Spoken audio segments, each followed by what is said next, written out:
Le dernier bilan fait état de près de 4000 morts, dont 768 en Guinée, 2210 au Libéria, 879 en Sierra Leone. Le nombre de cas répertoriés s'élève à plus de 8000, des ravages qui préfigurent un impact économique catastrophique d'après la Banque mondiale. Hors d'Afrique, la peur gagne du terrain également après la toute première contamination en Europe et le décès du premier malade diagnostiqué aux États-Unis.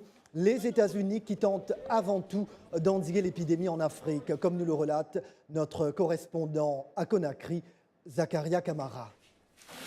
La lutte contre Ebola, désormais une affaire de tous. Sur le terrain et aux côtés des Guinéens, des experts du CDC d'Atlanta. Notre équipe est bien préparée, très sensible aux cultures des gens venant à bord. Lorsqu'il y a des questions, ils prennent le temps d'examiner chacune sur le formulaire. Pourquoi? Qu'est-ce que cela signifie pour les passagers, pour le vol, le pays? Les gens sont vraiment sensibilisés. Les agents guinéens ont été formés par les Américains pour un meilleur contrôle des passagers. Objectif, éviter qu'un malade d'Ebola arrive à Conakry ou quitte le pays. Le premier symptôme est la fièvre.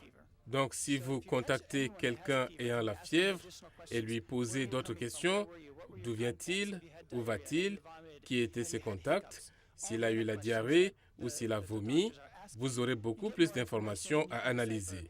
Plusieurs passagers ont été refusés d'embarquer pour avoir présenté une température élevée. On demande si la personne n'a pas eu de contact avec des fluides organiques d'un malade donné, ou bien n'a pas participé aux funérailles, ou bien n'a pas séjourné dans une zone épidémiquement connue de la fièvre, qui est un foyer à fièvre hémorragique et Ebola. Voilà. Si la température de la personne se trouve entre l'intervalle de 36,1 à 37,9, là, la personne est autorisée à voyager.